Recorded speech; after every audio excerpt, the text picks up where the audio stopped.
अब आप सुनिए, अब मैं आपको एक ऐसा फैक्ट बताने वाली हूं जिससे आपके रोंगटे खड़े हो जाएंगे। जब एक अक्यूज्ड ने कुछ दिन पहले कोर्ट में एप्लीकेशन डाली और कहा कि मुझे सीसीटीवी फुटेज चाहिए, तो क्या हुआ? उन्होंने एप्लीकेशन क्यों डाली?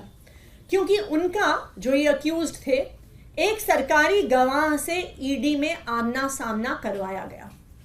उस आमने सामने में सवाल जवाब हुए, स्टेटमेंट्स दी गई, अक्यूज्ड द्वारा दी गई, सरकारी गवाह द्वारा दी गई। इस पूरी प्रक्रिया में उस कमरे में एक सीसीटीवी कैमरा लगा हुआ था।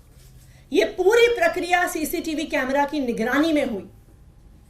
लेकिन जब वो स्टेटमेंट कोर्ट में जमा कराई गई तो अक्यूज्ड ने देखा कि जो बात कमरे के अंदर हुई थी और जो बात कागज पर आई है वो दोनों अलग अलग हैं। और इसीलिए इस केस के उस अक्यूज्ड ने सीसीटीवी फुटेज के लिए एप्लीकेशन डाली। और आपको पता है, जब ईडी ने वो फुटेज दी तो उन्होंने उस फुटेज का ऑडियो डिलीट कर दिया।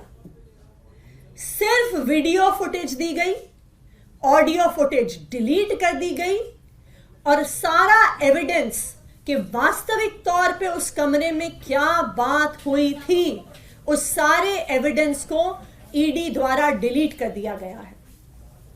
और ना सिर्फ उस एक मैटर में, आम आदमी पार्टी के पास विश्वसनीय सूत्रों से ये खबर है कि जब से ये एक्साइज पॉलिसी का इन्वेस्टिगेशन शुरू हुआ है, पिछले 1.5 साल की सारी इंटेरोगेशन, सारे सवाल जवाब जो हुए हैं ईडी में, सबकी ऑडियो फुटेज को डिलीट कर दिया गया है इन्फोर्समेंट डायरेक्टोरेट द्वारा, ईडी द्वारा।